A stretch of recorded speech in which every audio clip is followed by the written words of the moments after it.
இதனை இவனால் இவன் முடிக்கும் என்றாய்து அதனை அவன் கண்விடல்.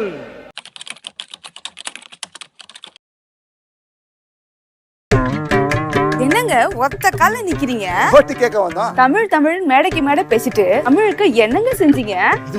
செயல தலைவரே, எங்க மோடி ஐயா திருக்குறளை 100 மொழியில மொழிபெயர்க்க சொல்லிருக்காரு. காசில தமிழ் சங்கம் நடத்தி இருக்கிறாரு. எந்த நாட்டுக்கு போனாலும் தமிழ் மொழியின் சிறப்பை பத்தி பேசுறாரு. தமிழ் மொழிக்கு ஆய்வு மையம் திறந்திருக்கிறாரு. சென்ட்ரல் கவர்மெண்ட் எக்ஸாம தமிழ் மொழியில கொண்டு வந்திருக்கிறாரு. நீங்க ஒத்த கால நின்னு கேட்டாலும் எங்க ஓட்டு மோடி ஐயாக்கு தான்.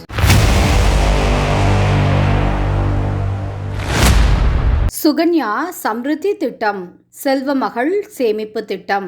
சுகன்யா சம்ருத்தி கணக்கு பெண் குழந்தைகளுக்கான சேமிப்பு கணக்கு என்பது பெண் குழந்தைகளின் பெற்றோர்களை இலக்காக கொண்ட இந்திய அரசின் ஆதரவு சேமிப்பு திட்டமாகும். இந்த திட்டம் பெற்றோர்கள் தங்கள் பெண் குழந்தைக்கு எதிர்கால கல்வி மற்றும் திருமண செலவுகளுக்காக ஒரு நிதியை உருவாக்க ஊக்குவிக்கிறது. இந்த திட்டம் பேட்டி பச்சாவோ பேட்டி பதாவோ, அதாவது பிரச்சாரத்தின் ஒரு பகுதியாக 22 ஜனவரி 2015 அன்று பாரத பிரதமர் நரேந்திர மோடியால் தொடங்கப்பட்டது. எங்கள் குடும்பத்தில் உள்ள அனைத்து பெண் குழந்தைகளுக்கும் இந்த திட்டத்தின் கீழ் செல்வமகள் கணக்குகளை தொடங்கியுள்ளோம். பணத்தை சேமித்து தங்கள் கணக்கில் டெபாசிட் செய்ய எங்களிடம் ஒப்படைப்பதில் அவர்கள் பெருமை கொள்கிறார்கள். சேமித்த பணம் அவர்களின் உயர்கல்வி மற்றும் திருமண செலவுகளுக்கு பயனுள்ளதாக இருக்கும். இந்த பயனுள்ள திட்டத்திற்கு பிரதமர் திரு நரேந்திர மோடிக்கு மிகுந்த நன்றி. மீண்டும் வேண்டும் மோடி அரசு. தாமரைக்கு வாக்களியுங்கள்.